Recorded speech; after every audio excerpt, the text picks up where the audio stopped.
tardes con todos. Un gusto contar nuevamente con su presencia.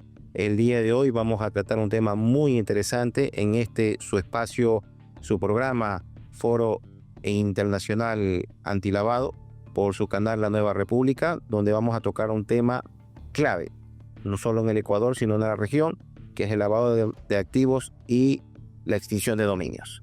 Para el día de hoy nos acompaña desde Perú el doctor Alfonso Peña.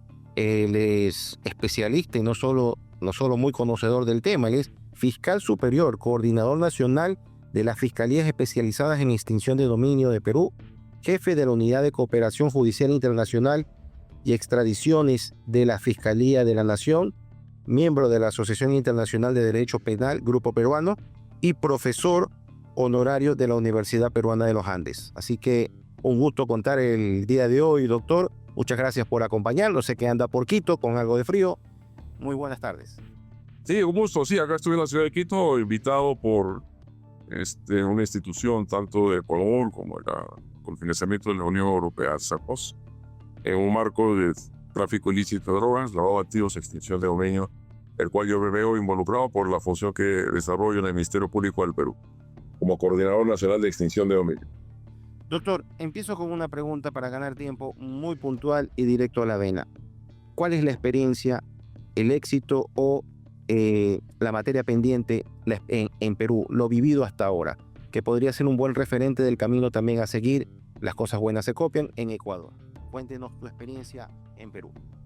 Yo creo que son dos caminos distintos que podemos identificar, ¿no?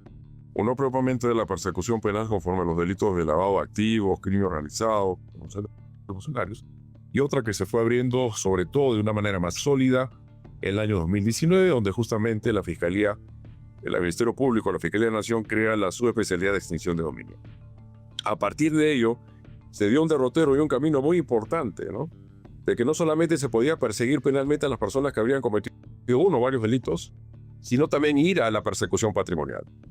El sistema en sí, cuando realmente se quiere enfrentar el crimen organizado, en sus diversas variantes, entre ellas también cuando se comete el lavado de activos, no solamente hay que verlo de un punto de vista estrictamente punitivista, de ir a la cárcel, etcétera, sino también de ver el tema patrimonial. Porque tenemos que tener en cuenta lo siguiente, y ese ha sido el derrotero en Perú, que estas personas se agencian de dinero, que tienen capital, tienen obviamente una inyección de activos que les permite cometer una diversidad de delitos. Entonces el Perú, ya del 2019, antes lo tenía, pero de una manera muy tímida, ya de 2019 de una manera más activa con el decreto legislativo 1373 y su reglamento, la posibilidad de ir a despojar de sus propiedades bienes muebles e inmuebles que tendrían origen delictivo, efectos, ganancias, objetos o el instrumento de la comisión de un delito. Ha reportado una gran suma de dinero que se ha podido recaudar. Con la subasta de bienes muebles e inmuebles, también lo que estamos obteniendo es la incautación de lingotes de oro producto de la minería ilegal, y ello se revierte a favor del Estado. Debemos entender que la extinción de dominio significa que aquellos que han obtenido el patrimonio de una manera ilegítima, contrario a los valores y los principios del Estado de Derecho, no pueden reclamar la protección legal y constitucional. Por lo tanto, el Estado tiene todo el derecho de habilitar el mecanismo llamado de extinción de dominio. Y cuando hay una fuente de delictuosidad que ha generado estos bienes muebles e inmuebles, y a veces producto de lavado de activos, es que el Ministerio Público, la Fiscalía, interviene en una indagación, luego se convierte en un demandante y los jueces especializados en extinción de dominio, de ser el caso, declaran fundada la demanda y estos bienes pasan a favor del Estado. Es una suerte de confiscación, pero es una extinción de dominio en una vía especializada y autónoma al proceso penal.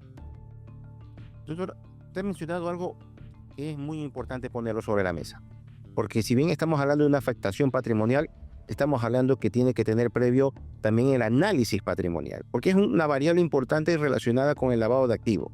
Y de acuerdo al modelo establecido o propuesto por la UNOC en su momento para extinción de dominio, que cada país lo adapta de acuerdo a sus realidades, habla de justamente el incremento patrimonial no justificado. ¿Qué tan técnico es este proceso, este desarrollo en su experiencia para determinar la no justificación del origen no hablemos de los fondos, en este caso, bueno, pueden ser también activos de carácter financiero, pero en este caso de los activos, bienes, muebles o inmuebles. La justificación, ¿cuál es la contraposición básica, técnica, de acuerdo a la metodología para demostrar que los bienes está justificado su origen?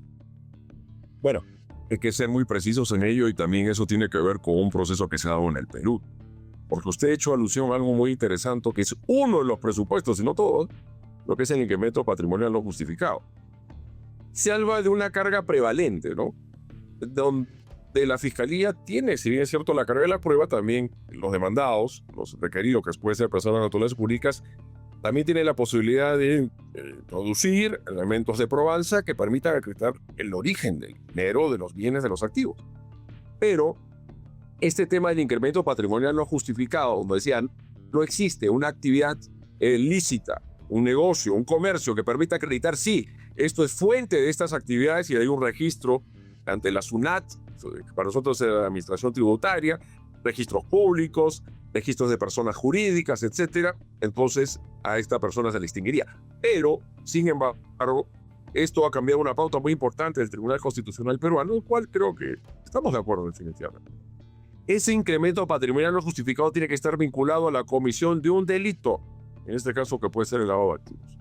Si esto no es así, vayamos a ver que pueda ir en un tema de tributario, infracción tributaria o un delito tributario. Pero para poder proceder a una extinción de dominio de bienes de personas que no tienen cómo justificar ese incremento, la adquisición de esos bienes muebles e inmuebles, tiene que estar relacionado con la comisión de un delito, en este caso el lavado de activos, corrupción de funcionarios, tráfico ilícito de drogas, trata de personas, explotación sexual o laboral, etc. No sé si me dejo entender con ello.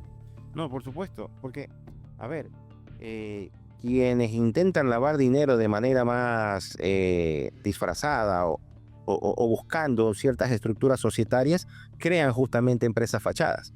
Pero las empresas fachadas que al final van a ser un camino y una vía para lavar el dinero, con la simulación de clientes ficticios con el dinero proveniente de un ilícito previo, el delito precedente, también dentro de estas empresas utilizan clientes y proveedores normales, regulares, que tienen el desconocimiento y se ven involucrados en toda esta estructura.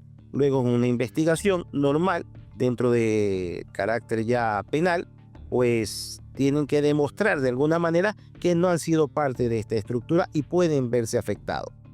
¿Cómo en la experiencia suya en Perú pueden tener una diferenciación y poder discriminar a aquellos que fueron usados por exceso de confianza o por no hacer las cosas correctamente, de aquellos que son parte justamente en estas estructuras societarias para lavar dinero, que luego al final se podría aplicar una ley de extinción de dominio que podría afectarle a todos?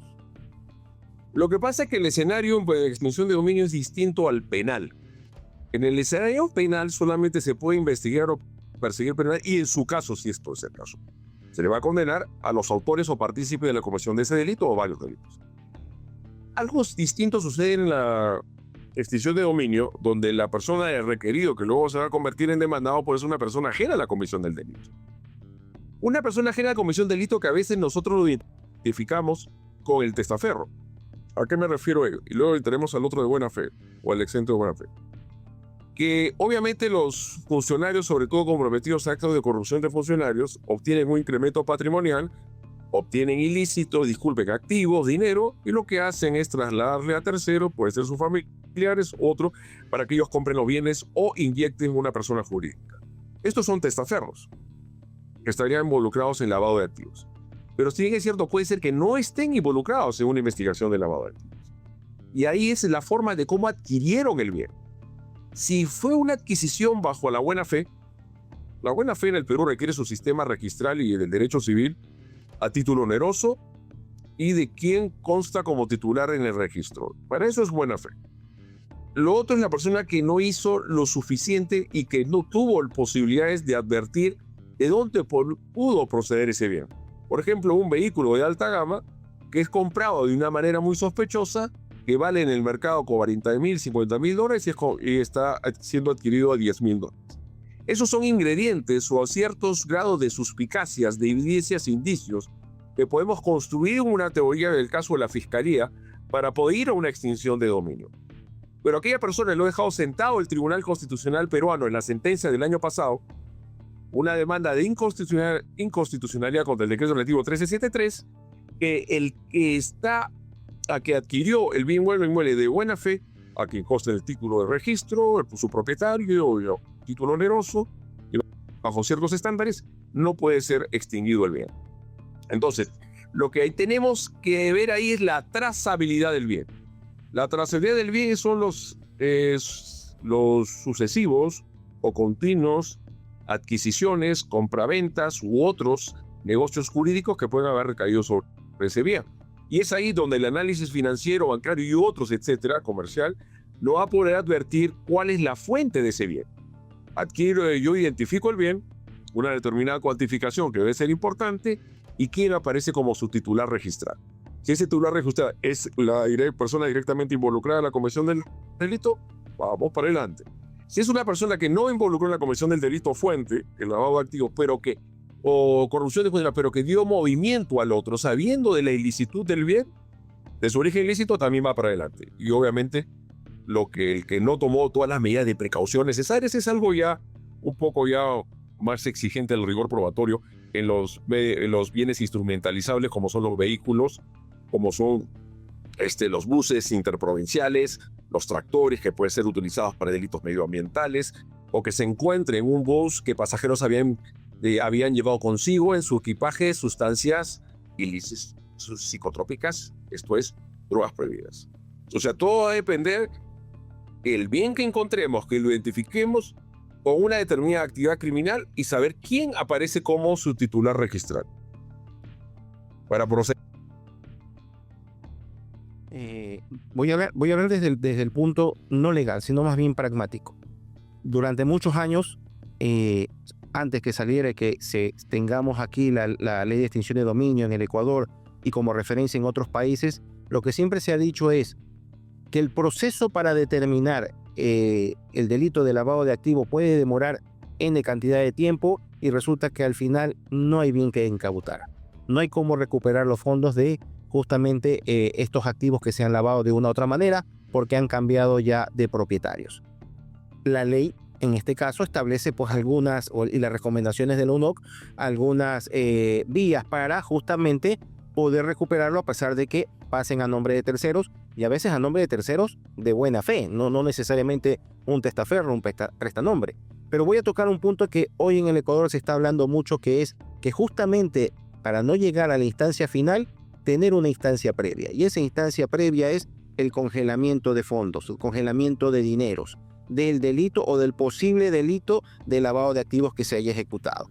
Algo polémico, pero tiene su causal bastante técnica y bastante pragmática en el sentido de implementarla. El tema es el ente encargado, la JUIF, alrededor de todos los países, no tienen margen de error, porque congelarle las cuentas bancarias a un presunto caso de lavado cuando al final no lo va a hacer, termina perjudicando y o puede hacer quebrar muchas empresas y muchos negocios y afectar el patrimonio familiar invertido en esos negocios. En Perú, ¿cómo es la visión respecto a esto? ¿Nos quedamos solo con la extinción de dominio o tenemos estos elementos previos donde de manera técnica podemos buscar la ley, la justicia en tema de lavado de activos? No, claro, pero algo que tenemos que tener bien presente. Investigación en la persecución penal, el otro de la extinción de dominio, tiene que operativizarse, tiene que activarse de una manera seria y prudente y responsable, ¿no? O por el principio de legalidad. Tiene que haber indicios, una sospecha inicial para poder dar lugar a una indagatoria. Obviamente es en el ámbito penal. Usted me dice qué otros caminos tenemos. Pues muy bien. El ámbito penal de la persecución, de que el Ministerio Público solicite la inmovilización de los bienes, de los activos. Pero hay una figura muy interesante que justo lo vimos en el seminario, hoy en esta suerte de encuentro bilateral Perú-Ecuador. Que justo un colega mío de la Unidad de Inteligencia Financiera nos acompañó y también tuvo la posibilidad de dictar sus exposiciones. Y se trata de la figura del congelamiento administrativo, que es la UIF, Unidad de Inteligencia Financiera, que ustedes tienen un nombre distinto, creo, que puede solicitar al juez SICUA el congelamiento de los activos. Eso puede realizarlo en el Perú la UIF solamente ante dos figuras delictivas, lavado de activos y financiamiento de terrorismo. Y de cierta manera no hay plazos, los jueces pueden determinarlos conforme a su propio criterio, siempre sometidos al principio de proporcionalidad. O sea, en la vía penal, al margen de que también la Fiscalía puede solicitar a la UIF lo que es la inmovilización de esas cuentas, la Unidad de Inteligencia Financiera, que es una entidad importante de inteligencia financiera que tienen los sujetos obligados, los bancos. Oiga, señores, estamos observando que esta cuenta se está realizando ciertas operaciones anómalas. Le corren traslado a la UIF. La UIF tiene una obligación, ¿cuál es? Correrle traslado al Ministerio Público. Porque la única entidad estatal que tiene competencia para abrir una investigación criminal es el Ministerio Público. Pero una vez abierta esa investigación, y la UIF, inclusive antes de lo que sucede en la extinción de dominio, puede producirse lo que se llama el congelamiento de las cuentas. Pero siempre bajo una autoridad judicial que lo va a disponer. No sé si me voy a entender. O sea, hay varias vías, ¿eh? O sea, en el Perú tenemos una normatividad que permite actuar de manera oportuna e inmediata ante caso de urgencia y peligro de la demora. Y obviamente los estándares para una medida de un congelamiento son menores a un estándar que se requiere a un fiscal para solicitar la inmovilización o la incautación del dinero que está depositado en cuentas bancarias, etcétera, o entidades financieras. Entendiendo que siempre hay el derecho a la defensa, al debido proceso por parte de los afectados en este caso, ¿no? Como le decía hace un momento, y es la visión. Sí.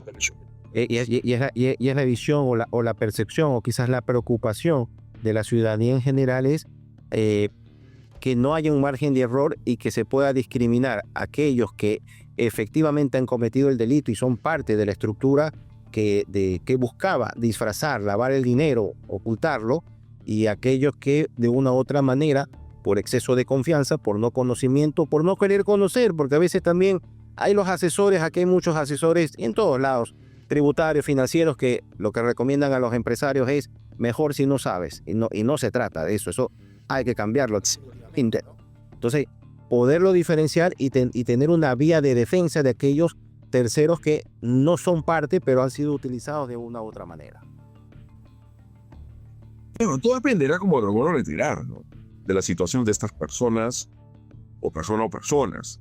El debido proceso, la tutela procesal efectiva, derecho de defensa, contradicción y la presunción de inocencia son baluartes esenciales de nuestra democracia, tanto a nivel nacional como también regional, internacional, de los tratados y convenios internacionales que tanto el Perú como Ecuador son parte, ¿no? Entonces, también tenemos que ser sinceros que las indagaciones a veces se realizan inaudita pars, sin conocimiento del afectado, que luego sí, cuando ya le embargaron las cuentas o cuando ya le inmovilizaron o lo congelaron, recién le corren traslado. Entonces siempre tiene que haber un control de legalidad, estimado amigo. ¿Y quién hace el control de legalidad? Lo tiene que hacer el juez. Y tiene que haber el derecho a la doble instancia, el derecho a recurrir, porque es evidente que sistemas como el nuestro, como Perú y Ecuador, el sistema de justicia puede tener deficiencias y las personas se equivocan.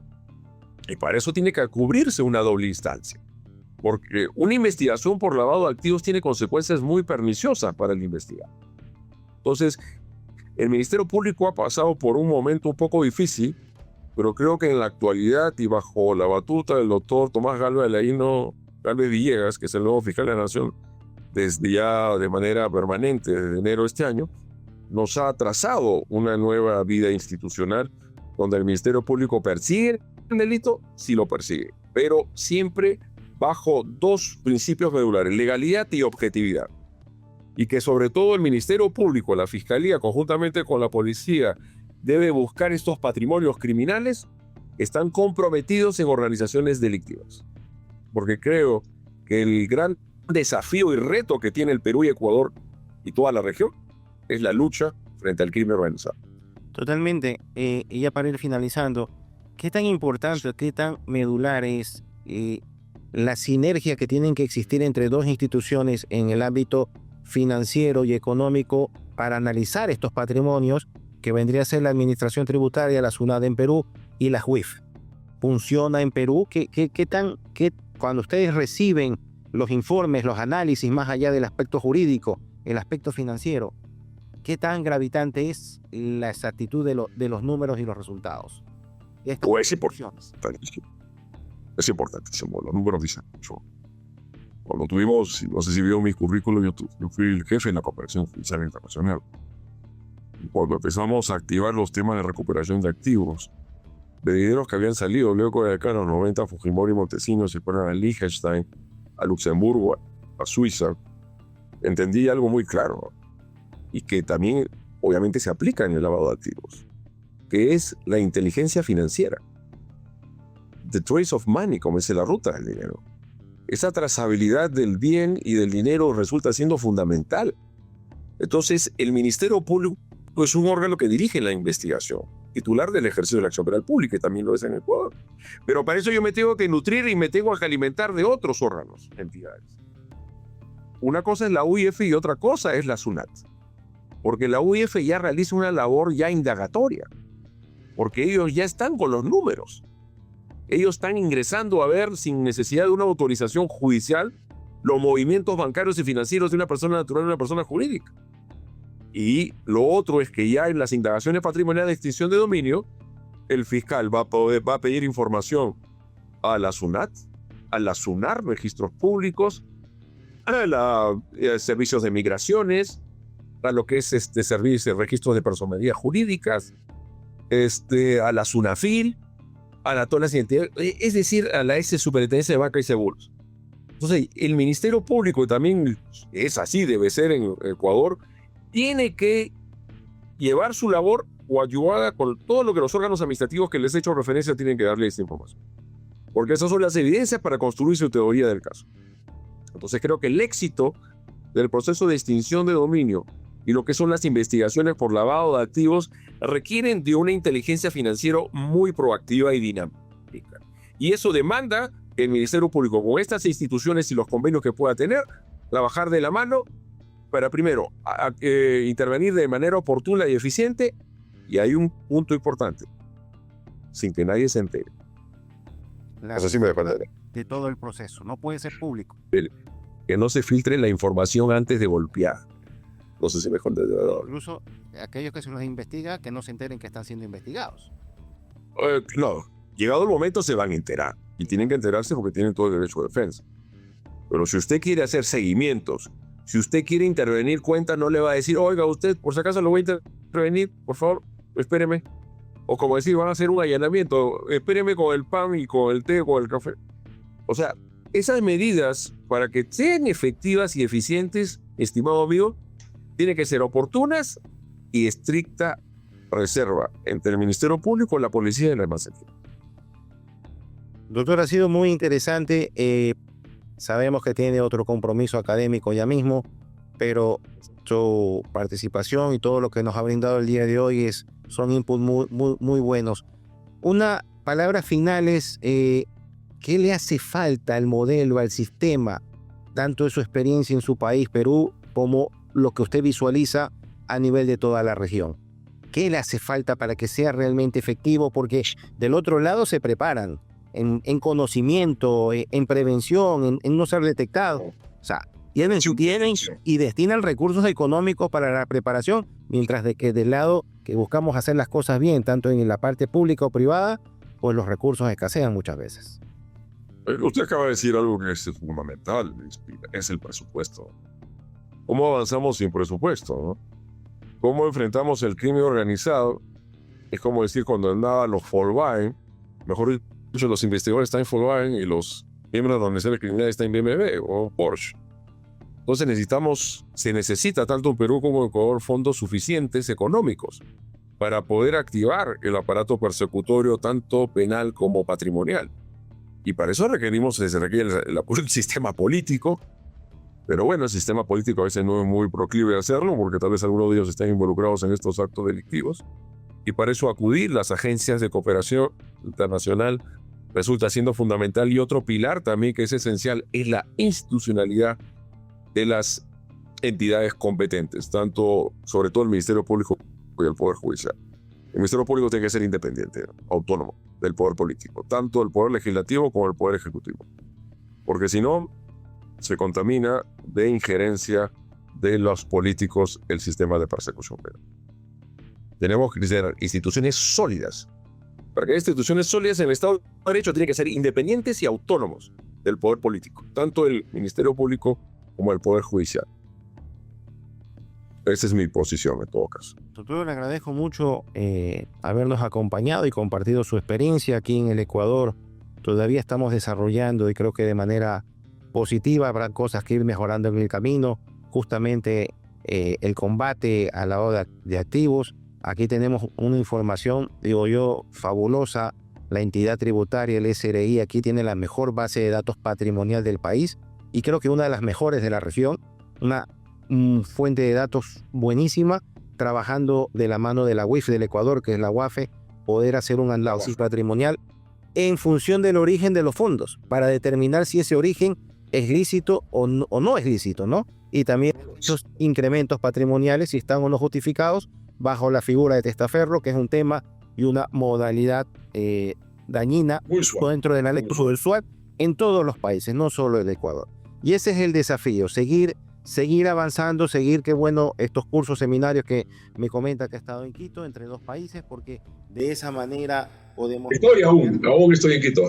Por supuesto, y bueno, pues bienvenido al Ecuador, esperemos verlo por Guayaquil próximamente también, y seguir compartiendo no solo este tema, sino otros temas más en el proceso. La ley de extinción de dominio quizás no sea el punto final, pero es al final prácticamente del proceso. Pero ¿cómo mejorar el proceso para llegar a esa instancia sin falsos positivos y aplicando la justicia, que es lo que necesitamos, ¿no?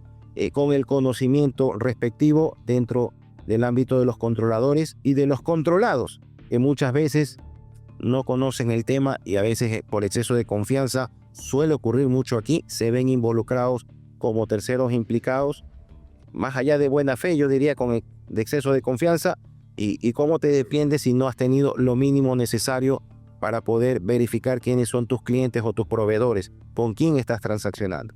Más aún aquellos llamados sujetos obligados, que también a veces y muchas veces cometen errores en estos procesos de verificación. Doctor, ha sido un gusto, que tenga una excelente jornada el resto del día. Sé que está dedicado a la docencia, por quien le habla también. Manejamos un diplomado antilavado en el Ecuador, el primer diplomado antilavado que se dio. Ya hemos venido trabajando con otras universidades y qué bueno que esto siga llegando, el conocimiento justamente a la sociedad y a los profesionales. Es sumamente importante esto. Así que muchísimas gracias y esperamos verlo en una próxima ocasión.